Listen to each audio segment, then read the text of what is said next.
সবাইকে সালাম ও শুভেচ্ছা জানিয়ে শুরু করছি। আশা করি শিক্ষার্থী বন্ধুরা আপনারা সবাই অনেক অনেক ভালো আছেন। তো আজকে আমি আরও একটি নতুন আপডেট ভিডিও আপনাদের জন্য নিয়ে আসলাম। তো আজকের ভিডিওর টপিক হচ্ছে জাতীয় বিশ্ববিদ্যালয় ডিগ্রি ভর্তি 2024 নো চিন্তা, চান্স পাবে প্রায় সবাই। চলুন আমরা বেশি কথা না বাড়িয়ে মূল আলোচনায় চলে যাই। তো এখানে আপনারা দেখতে পাচ্ছেন যে জাতীয় বিশ্ববিদ্যালয় ডিগ্রি ভর্তি রেজাল্ট 2024 কত পয়েন্টে চান্স হবে। তো আমি একটি কথা বলে নিতে চাই যে খারাপ বা বাজে কমেন্ট করার অভ্যাস আছে এমন কোনো শিক্ষার্থী বন্ধু যদি আমার এই ভিডিওটিতে কমেন্ট করেন তাহলে বলবো আমার ভিডিওটি সম্পূর্ণ দেখে তারপর কমেন্ট করবেন। জাতীয় বিশ্ববিদ্যালয়ের অধীনে ডিগ্রি ভর্তি 2024-এ যারা আবেদন করেছেন তাদের কত পয়েন্টে প্রথম মেধা তালিকায় চান্স হবে সেই বিষয় নিয়ে আমি কথা বলবো। তাই প্রথমে আমাদেরকে দেখে নিতে হবে যে ডিগ্রি ভর্তি 2024-এ কতজন শিক্ষার্থী আবেদন করেছে ও কতগুলো সিট আছে। তো আবেদনকারীর সংখ্যা হলো 3,05,000 প্রায়। এটি কিন্তু 2024 সালে ডিগ্রি ভর্তিতে আবেদনকারীর সংখ্যা।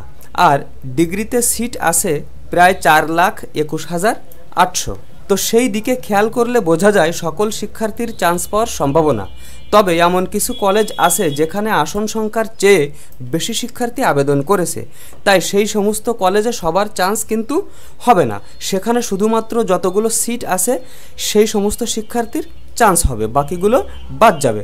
তো সেখান থেকে কিছু শিক্ষার্থী প্রথম মেধা তালিকায় কিন্তু বাদ যাবে, এটাই স্বাভাবিক। এখন আমি গত বছরের জরিপের উপর ভিত্তি করে আপনাদের দেখাবো যে কত পয়েন্ট হলে আপনারা প্রথম মেধা তালিকায় চান্স পাওয়ার সম্ভাবনা থাকবে। তো এখানে প্রথম দেখা যাচ্ছে জেলাভিত্তিক সরকারি কলেজ। আপনি যদি বিজ্ঞান বিভাগ থেকে হয়ে থাকেন তাহলে 6 পয়েন্ট বা এর উপরে লাগবে, আর বাণিজ্য বিভাগ থেকেও 6 পয়েন্ট বা এর উপরে থাকা লাগবে। আর আপনি যদি মানবিক বিভাগ থেকে হয়ে থাকেন তাহলে কিন্তু 6.5 পয়েন্ট বা এর উপরে হতে হবে।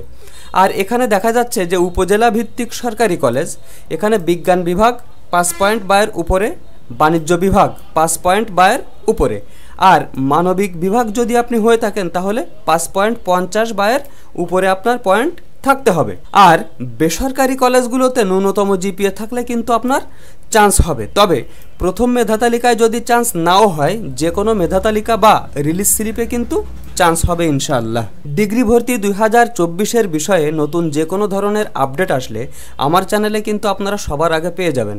তাই আমার চ্যানেলটিকে সাবস্ক্রাইব করে সাথে থাকতে পারেন। আর আপনাদের যদি কোনো প্রশ্ন থেকে থাকে এই বিষয়ে আমার ভিডিওর নিচে কমেন্ট করতে পারেন। আমি যত দ্রুত সম্ভব আপনাদের কমেন্টের উত্তর দেওয়ার চেষ্টা করব। তো প্রিয় শিক্ষার্থী বন্ধুরা, আজকের ভিডিও এই পর্যন্তই। পরবর্তীতে আরও সুন্দর সুন্দর আপডেট সহ ভিডিও নিয়ে আসার প্রত্যাশায় আজকের মতো এখানেই বিদায়। আল্লাহ হাফেজ।